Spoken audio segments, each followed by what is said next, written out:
지구의 크기와 운동. 자, 한번 보도록 합시다. 자, 지구의 크기를 구해주는 방법은 수학에서 나왔던 그 부채꼴의 호의 길이가 중심각의 비례함을 이용을 해서 구해줄 수 있어요. 자, 그러면 이제 처음으로 지구 크기를 측정하려고 했던 사람이 누구냐면 에라토스테네스라고 하는 과학자인데, 보면은 첫 번째 측정한 날이 언제냐면 하진날 정오라고 해서 나와 있습니다. 자, 하진날 정오. 하진은 1년 중 태양의 남중 고도가 가장 높은 날이고, 정오 12시는 하루 중에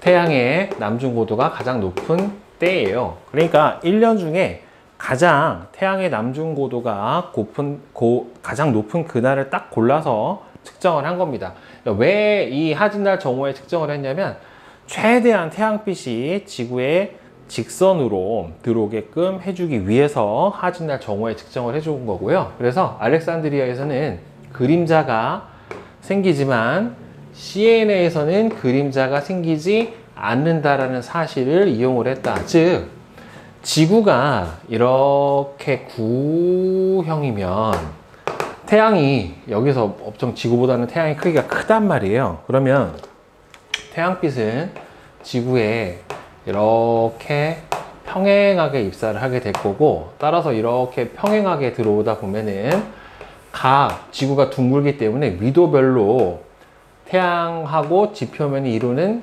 각도, 즉 태양의 고도가 달라지게 된단 말이에요. 따라서 막대를 여기다가 세우거나 또는 사람이 서 있게 되면은 태양빛에 의해서 그림자가 생기는 정도가 달라지는데, 이제 에라토스테네스는 이제 그거를 이용을 해준 겁니다. 그래서 이 원에서 호의 길이는 중심각의 크기에 비례한다. 처음에 얘기했던 이제 그 원리를 이용해서 바로 지구 크기를 구해주게 되는데, 여기서 보면은 이 두 가지가 대단히 중요해요. 즉, 지구의 크기를 구하기 위해서 했던 가정이 무엇이냐 하고, 그 다음에 지구의 크기를 구하기 위해서 직접 측정을 했던 값이 무엇이냐, 이 두 가지가 중요한데, 일단 첫 번째 가정, 부채꼴의 호의 길이로 구해주기 위해서 지구는 완벽한 구형이다. 실제로는 적도가 약간 뚱뚱한 타원에 가까운 원이에요. 그 다음에 지구로 들어오는 햇빛은, 태양빛은 평행하게 들어온다 라고 이렇게 가정을 했습니다. 저 두 가지 가정 꼭 기억을 해 주셔야 돼요. 가정한 거, 지구는 완벽한 구형이고 지구로 들어오는 햇빛은 평행하게 입사한다. 그러면 이제 측정을 해야 되는 값하고, 이거를 측정하기 위해서 어떻게 장치를 해줬냐면은, 첫 번째는 시에네 하고 하나는 알렉산드리아하고 두 군데에다가 막대를 세워요. 그러니까 여기서는 막대에 그림자가 생기지 않게 시에네, 즉 태양빛이 들어오는 태양빛하고 이렇게 완벽하게 나란하게 막대를 실제로는 세운 겁니다. 그래서 여기에서는 그림자가 생기지 않아요.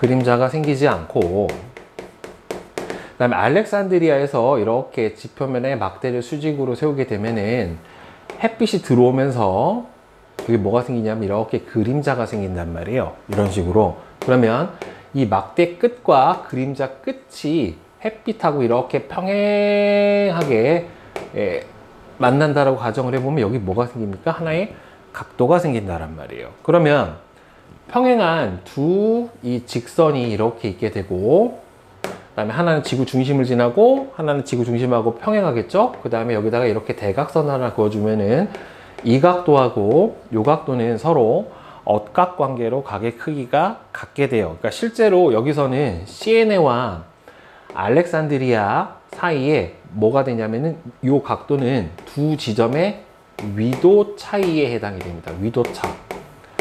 위도라고 하는 게 뭐냐면 지구에서 위치를 나타내는 방법 중에 어떤 위치를 나타낼 때 가운데 있는 적도가 있고 양쪽 끝부분에 뭐가 있어요? 이렇게 극이 있단 말이에요. 여기 당연히 여기는 북극이 될 거고 여기는 남극이 되겠죠. 그래서 얘를 이렇게 가로로 나눠준 거예요. 그러니까 적도를 0도, 북극을 90도, 적도를 0도, 남극을 90도. 그래서 여기를 편의상 플러스 90도, 마이너스 90도라고 해서 각각 1도씩 나눠준, 즉 북극부터 남극까지를 180등분을 해서 가로줄로 뭘 나타내냐면은 위도라고 하는 거를 지구를 나타내는, 지구의 위치를 나타낼 때 위, 높, 낮이에요. 적도를 기준으로 얼마나 높이 있느냐, 낮게 있느냐 하는 위도와 그다음에 세로로 이렇게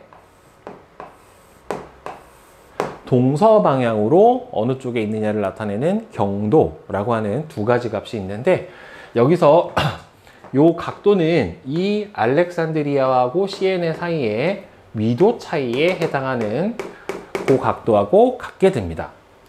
그래서 측정해야 되는 값은 뭐냐면, 일단은 여기서 나온 것처럼 시에네하고 알렉산드리아를 잇는 막대 끝을 이어주는 중심각의 크기예요. 자, 이 각도를 재봤더니만 대략 7.2도가 나왔고, 그 다음에 여기가 이제 호의 길이에요. 호의 길이. 원래 지구가 9라고 가정을 했기 때문에 여기는 호의 길이에 해당이 되는데, 실제로는 지구가 아주 크기 때문에 이 특정 부분만 이렇게 잘라서 보면은 여기는 뭐하고 거의 가까워지냐면은 직선하고 가까운 형태가 돼요. 얘가 9가 동그라면 여기가 이렇게 곡선이 되지만 엄청나게 크면 뭐가 돼요? 거의 직선에 가까워진다는 말이에요. 그래서 호의 길이는 알렉산드리아와 시내 사이의 거리로 측정을 했더니 925km가 나왔습니다. 자, 그래서 지구 크기를 어떻게 측정을 했냐면, 중심각이 360도일 때 지구 둘레의 크기는 2πr에 해당이 되는 거고, 그래서 중심각도가 7.21일 때는 얼마가 된다? 925km가 된다. 부채꼴의 호의 길이와 중심각에 해당이 되는 겁니다. 그래서 이 비례식을 풀어줬더니만 지구 반지름의 크기가 약 7,365km 정도 나온 걸로 저 당시에 구해줬었어요. 그런데 실제 지금 구해준 값하고는 차이가 나거든요. 실제 측정했던 값 자체하고는 지구 반지름의 크기가 한 6,400km 정도 될 텐데, 그거하고 이거하고는 좀 오차 범위가 차이가 난다란 말이에요. 나는 이유는 가정을 한 것 자체가 구형이라고 가정을 했지만 지구는 완벽한 구형이 아니고, 그 다음에 여기 CNA랑 알렉산드리아 사이에 두 지점 사이의 거리 측정이 정확하지도 않게 되어서 저렇게 오차값이 나타나게 됐지만, 그 과거에 구한 걸로 치면은 상당히 어떻게 됐다? 현재 값하고는 유사한 값으로 나타나게 됐다라고 하는 겁니다. 또 다르게 이 지구의 둘레를 구해주는 방법이, 선생님이 지금 얘기했던 것처럼 이 알렉산드리아하고 시에네 사이에 중심각의, 이 둘을 잇는 직선의 중심각의 크기가 바로 요 막대 끝하고 그림자가 이루는 요 각도, 즉 위도라고 했잖아요. 그러니까 두 지점에 결국에는 위도차를 이용해서 지구 크기를 측정을 해줄 수가 있는데, 자, 경도가 같은 두 지점의 위도차를 이용을 해준다. 그러니까 아까 선생님이 이렇게 지구의 가로 부분이 어느 정도의 높낮이에 있느냐를 나타내는 선이 위도라고 그랬고, 그 다음에 동서 방향으로 어느 쪽에 있는지를 나타내주는 선이 뭐라고 그랬습니까? 경도라고 얘기를 해줬는데, 여기서 두 막대를 세울 때 여기서 구했던 것처럼 두 지점의 중심 각도가 정확하게 여기 지구를 나누는 단면의 원, 이게 딱 잘랐을 때 여기가 원이 나와야 되고, 그 원에 같은 같은 호 사이에서 이렇게 두 지점의 각도를 측정을 해야 되기 때문에 같은 호에 쓰려면 같은 세로줄상에 있어야 돼요. 그래서 이 같은 세로줄상에 있다라고 하는 거를 뭐라고 표현해 주냐면 같은 경도상에 있어야 돼요. 같은 이렇게 세로줄상에 있는 지점부터 중심각까지 이렇게 측정을 해줘야 정확한 두 지점 사이의 위도값, 위도차, 즉 부채꼴의 중심각도가 형성이 되기 때문에 두 지점의 위도차를 위해서 중심각도를 구해주려면 두 지점은 반드시 같은 동일 경도상에 있어야 합니다. 그리고 호의 길이는 같은 경도에 있는 두 지점 사이에 거리를 이용을 해주면 돼서 어차피 360도분의 2파이r은 똑같은데 이 세타가 두 지점의 위도차, 그 다음에 L은 두 지점 사이에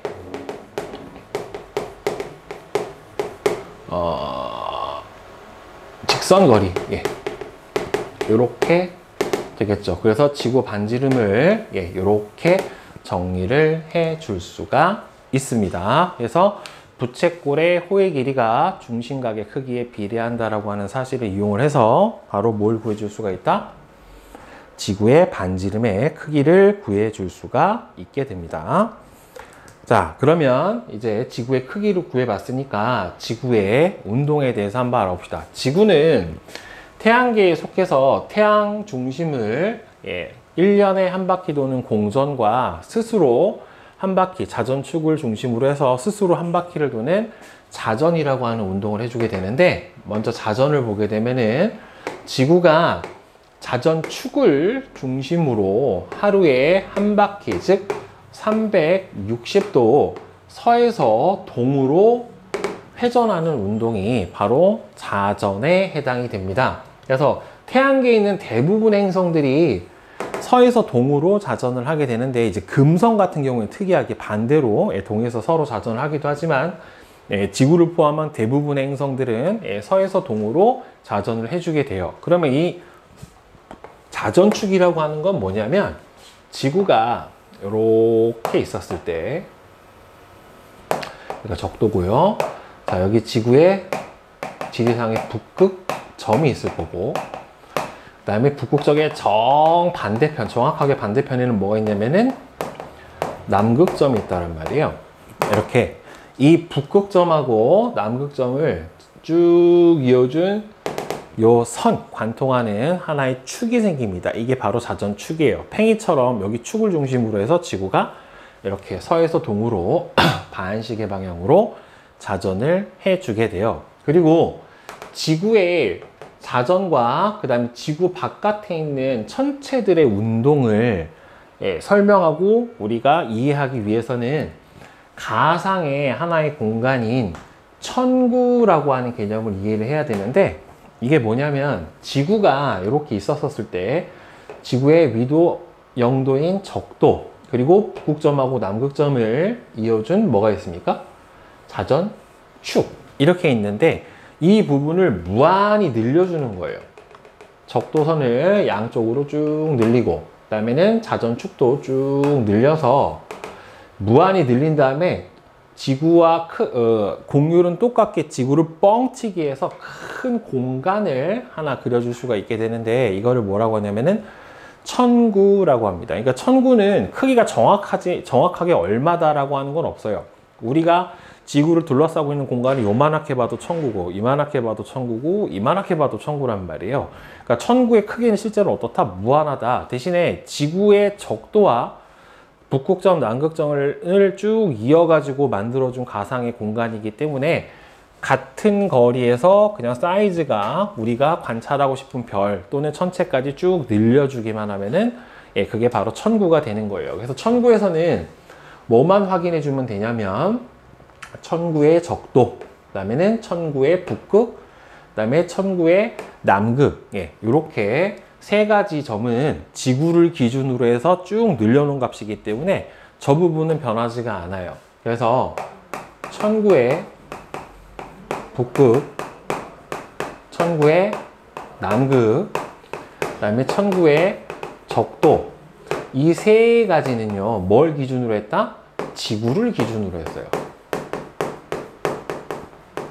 지구를 기준으로 했기 때문에 이 천구의 북극, 남극, 적도 자체는 바뀌지는 않습니다. 그래서 이 천구가 공간이 있고 이 천구라고 하는 이 큰 공간 안에 여기가 바로 우리가 쳐다보는 하늘이 되는 건데, 이 부분에 별들이 붙어 있는 것처럼 보이기 때문에 보인다라고 가정을 하고요. 그래서 여기를 무한히 넓은 가상의 구를 천구라고 얘기를 해줍니다. 그래서 지구가 서에서 동으로 자전을 하면서 여기서 이제 관측자가 있는 곳이 다르잖아요. 우리는 우리나라에서 측정을 하지만 미국에 있는 관측자는 미국에서 측정을 하고, 그죠? 그 다음에 저기 오스트레일리아에 있는 관측자는 오스트레일리아에서 측정을 하고, 저기 러시아에 있는 사람은 러시아에서 측정을 할 거란 말이에요. 따라서 관측자의 위치에 따라서 바뀌는 지점도 생겨요. 그러니까 여기가 이제 천구의 북극이고 여기가 천구의 적도라고 생각을 하면은 이 적도에서 극쪽으로 올라가면서 고緯도가 된단 말이에요. 근데 우리나라를 기준으로 해서 여기가 중緯도 지점이다 라고 생각을 해보면 여기 관측자가 이렇게 서 있을 텐데 이 관측자의 시선이 땅하고 만나는 부분이 있다란 말이에요. 우리 시선하고 하늘하고 땅하고 만나는 그 부분, 거기를 뭐라고 불러요? 아주 넓은 데 가서 저 멀리를 보게 되면은 하늘하고 땅이 만나는 부분이 생기잖아요. 이제 거기를 지평선이라고 했는데, 지평선 아래로 태양이 져버리게 되면 우리는 태양을 볼 수 있어요? 없어요? 없어요. 그런데 그보다 더 아래 위도에 있는 사람들 같은 경우에는 태양을 볼 수 있다란 말이에요. 그래서 관측자가 어느 지점에 있느냐에 따라서 보이는 한계점이 달라요. 이거를 대략 설명을 해주면, 예를 들어서 구가 이렇게 있다라고 생각을 해보고 여기 관측자가 여기에 이렇게 서 있으면 이 관측자의 시선이 보이는 최대 범위는 여기란 말이에요. 그러니까 요 시선하고 요 지표면이 만나는 이 아래쪽은 볼 수가 없어요, 실제로는. 근데 관측자가 조금 더 아래 지점에 있다라고 하면은 요 각도가 어떻게 됩니까? 좀 더 밑으로 내려가서 얘는 못 보는 요 지점까지 볼 수가 있죠. 조금 더 아래로 내려오면 각도가 어떻게 돼요? 더 내려간다는 말이에요. 그래서 이렇게 관측자의 시선과 지표가 만나는 그 지점을 뭐라고 해주냐면은 지평선이라고 얘기를 해주는데, 이 관측자의 위도에 따라서 뭐가 달라지냐면은 이렇게 지평선이 달라져 버리게 됩니다. 그래서 천구의 지평선은 관측자의 위치는 결국 위도에 해당이 될 텐데, 위치에 따라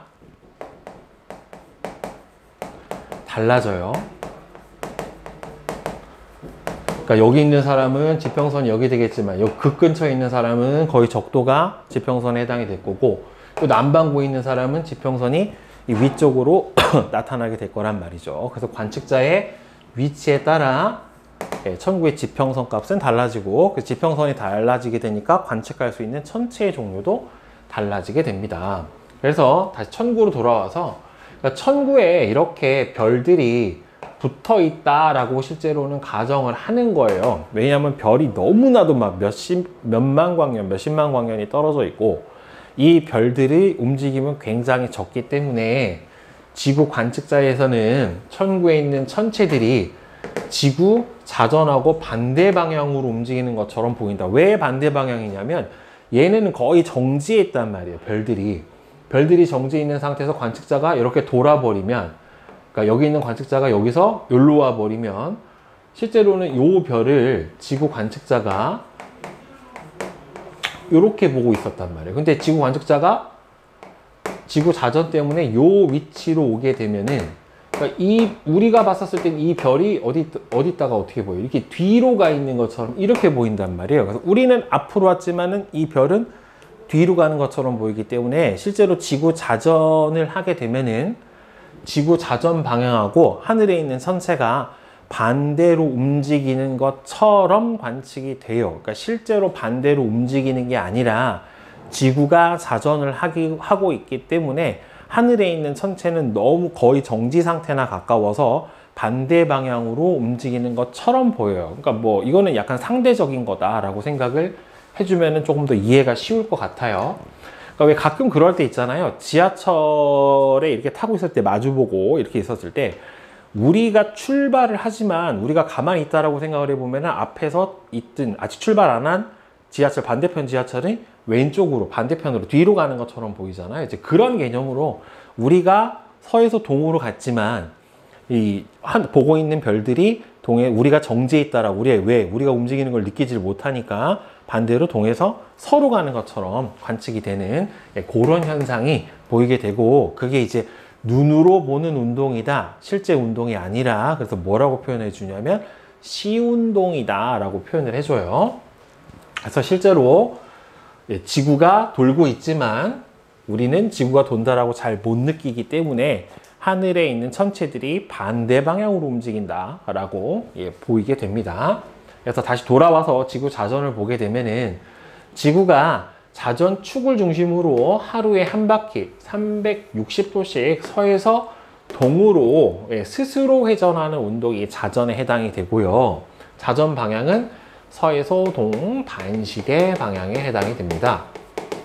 자전 속도는 1시간에 15도씩, 그래서 24시간 동안에 총 360도를 자전을 해주게 되고요. 이 자전을 하기 때문에 나타나게 되는 현상이 낮과 밤의 반복, 그러니까 태양이 뜨고 진다.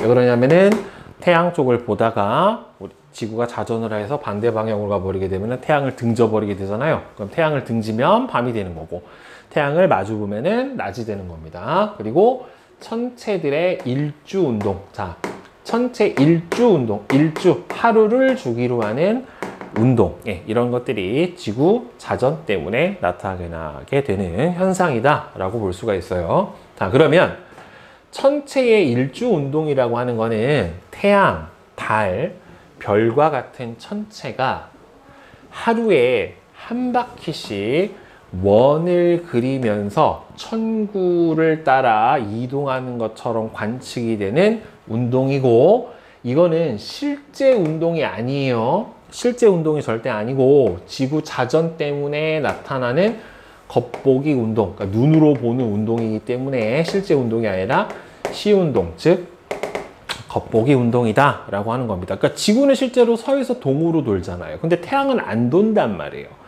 물론 태양도 은하 핵을 중심으로 해서 돌긴 돌지만 우리가 봤었을 때는 어떻게 돼요? 태양은 가만히 있고 지구가 태양 주변을 공전하잖아요. 또는 태양 주위를 자전을 하잖아요. 그러니까 우리가 서에서 동으로 자전을 하지만, 그러니까 지구 위에 있는 지구가 서에서 동으로 자전을 하고 지구 위에 서 있는 우리도 당연히 서에서 동으로 자전한단 말이에요. 그러니까 우리가 봤었을 때 서에서 동으로 가지만은 보는 태양은 동에서 서로 가는 것처럼 보이게 되는, 우리가 움직이는 방향과 반대 방향으로 움직이는 것처럼 보이는 게 바로 겉보기 시운동에 해당하는 천체 일주운동이에요. 그래서 일주운동 방향은 동에서 서로 가게 됩니다. 그래서 지구의 자전 방향하고는 정확하게 반대 방향으로, 그래서 태양도 어디에서? 동에서 떠서 서로 지고, 달도 동에서 떠서 서로 지고, 별도 동에서 떠서 서로 집니다.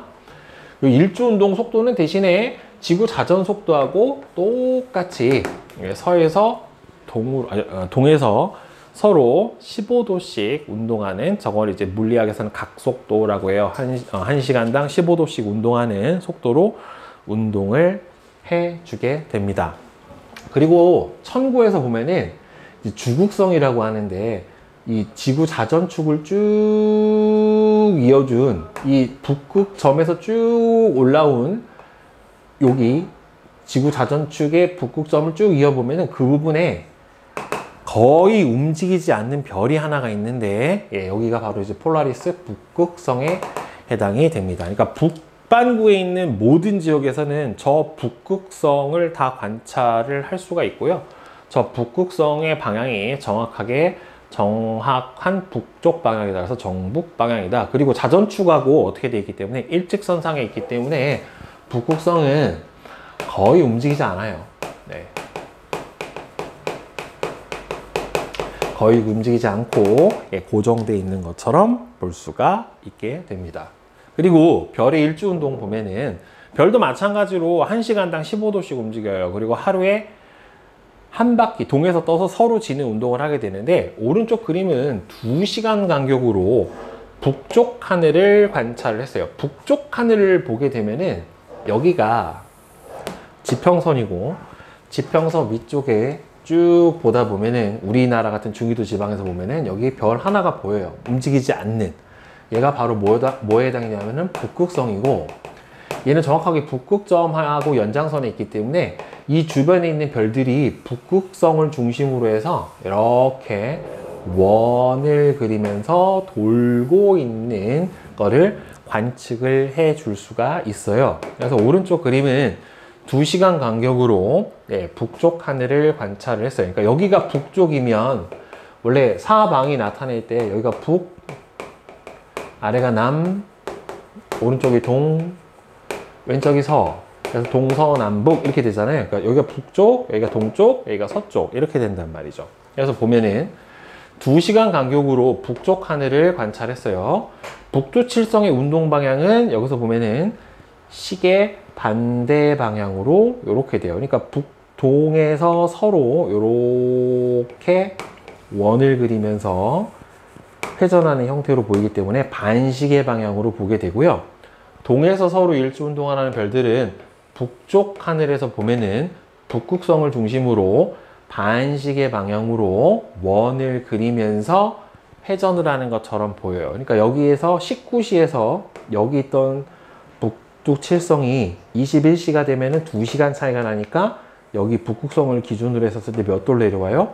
30도를 내려와요. 만약에 여기에 있던 어떤 별 A가 2시간 뒤에 측정을 해주면 여기보다 몇 도가 위로 올라와 있겠어요? 예, 똑같이 30도가 해서 여기서는 올라와 있는 형태를 볼 수 있게 됩니다. 그래서 전체 일주운동은 북쪽 하늘을 보면은 중심에 있는 북극성을 기준으로 해서 시계 반대 방향으로 1시간당 15도씩 회전하는 형태의 운동하는 것을 관측을 해 줄 수가 있고, 이게 바로 북쪽 하늘에서 본 별의 일주 운동에 해당이 돼요. 그러니까 이게 보는 방향에 따라 조금씩 달라지는데 그건 이제 다음 페이지에서 설명을 해 드릴게요. 자, 그러면은 뒤에 개념 쏙쏙 문제 한번 보도록 합시다.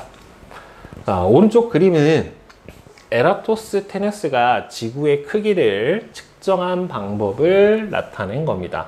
하나는 CNA에서 우물에 태양빛이 직진으로 들어와서 그림자가 생기지 않게 만들었고, 하나는 알렉산드리아에서는 막대를 세워서 막대 끝과 그림자 끝이 이루는 각도 7.2도를 측정을 했어요. 지구는 완전한 구형이라고 가정을 했고, 맞죠? 두 지역에 들어오는 햇빛은 평행하다고 가정을 했어요. 그죠? 알렉산드리아에 생긴 막대의 그림자의 길이를 측정을 해줘야 된다. 막대의 그림자의 길이는 잴 필요가 없어요. 막대의 길이도 잴 필요가 없어요. 막대 끝과 그림자 끝이 이루는 각도만 측정을 하면 되는 거지, 여기서 그림자의 길이나 막대의 길이는 전혀 측정을 할 이유가 없습니다. 그 다음에 알렉산드리아에서 생긴 막대의 그림자의 길이도 측정을 할 이유가 없고요. 중심각의 크기는 이 각도하고 서로 억각관계이기 때문에 7.2도하고 크기가 같게 나타나고, 중심각의 크기는 호의 길이에 비례해서 나타나니까 우리가 지구 반지름의 크기를 구해줄 수가 있게 되죠. 그래서 지구의 둘레를 구하기 위해서 비례식을 측정한 값을 넣어서 완성을 하면 360도일 때 얼마예요? 2파이 r이니까 7.2도일 때는 아까 여기서 두 지점 사이 거리가 925km였죠. 그죠? 그 다음에 3번. 자, 표는 약 2278km 떨어진 두 지역 A, B의 경도와 위도를 나타냈습니다. 이거 위도차를 이용을 해서 지구 반지름의 크기를 구해줄 때는 반드시 경도가 어때야 된다? 같아야 된다라고 했고요. 두 지점의 위도 차이인 25도가 바로 뭐에 해당이 되는 거예요? 중심각의 크기에 해당이 되는 거예요. 그래서 중심각의 크기가 25도. 호의 길이는 두 지점의 직선거리 2278km 이렇게 될 겁니다. 따라서 지구 반지름의 크기는 360도일 때 얼마예요? 2파이 r이니까 25도일 때 얼마가 된다? 2278km가 된다. 그래서 비례식으로 세워주면 360도 곱하기 2278, 그래서 2파이 곱하기 얼마예요? 반지름 r은 1로 빼버린 거죠. 그래서 2파이 곱하기 25도. 예, 이렇게 해서 구해줄 수가 있게 됩니다. 그 다음에 4번은 지구는 자전축을 중심으로 하루에 한 바퀴 돕니다. 예, 맞죠? 서에서 동으로 하루에 한 바퀴 돌고요. 지구 자전은 실제 운동이에요. 지구 자전은 실제로 일어나는 운동이고 나머지 천체들의 운동이 일주 운동이 겉보기 운동이에요.